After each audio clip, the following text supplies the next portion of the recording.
आज या ठिकाणी हे आंदोलन जे आम्ही आंबेडकरी पक्ष संघटनेने जो काही प्रयोग या ठिकाणी राबवलेला आहे, सर्वांनी एकत्र येऊन या गोरगरिबांचा आवाज बनण्याचा जो काही प्रयत्न राबवला होता तो याच्यामध्ये आम्ही यशस्वी ठरलेलो आहोत. परंतु येथील जे प्रशासन आहे, जो प्रशासक आहे, याच्या विरोधात कारवाई यांनी करावी. नसता यापुढले मोठा मोर्चा आम्ही याच्यानंतरही काढू. कारण की आता लोक जागरूक झालेले आहेत. यांनी जेवढे अतिक्रमण या ठिकाणी पाडलेत आणि लोकांना बेघर निर्वासित केलेलं आहे, त्या ठिकाणी यांनी आतापर्यंत पुनर्वसनाची प्रोसेस चालू केलेली नाही. यांच्याकडे पंचनामेच नाहीत, तर हे पुनर्वसन काय करतील? कारण की यांनी जातीय द्वेषातून टार्गेट करून या वसाहती पाडण्याचं काम हातात घेतलेलं आहे, असा आमचा आरोप त्यांच्यावर आहे. आणि या ठिकाणी SIT मार्फत त्यांची चौकशी करावी.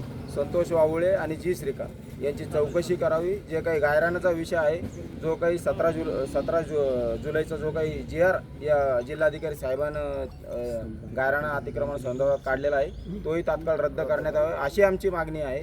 आणि जर का तुम्ही पाडापाडी थांबवली नाही तर आता लोक जागरूक झालेले आहे. हे लोक तुमच्या बुलडोझर समोर झोपल्याशिवाय राहणार नाही, असा इशारा आपल्या माध्यमातून देतो.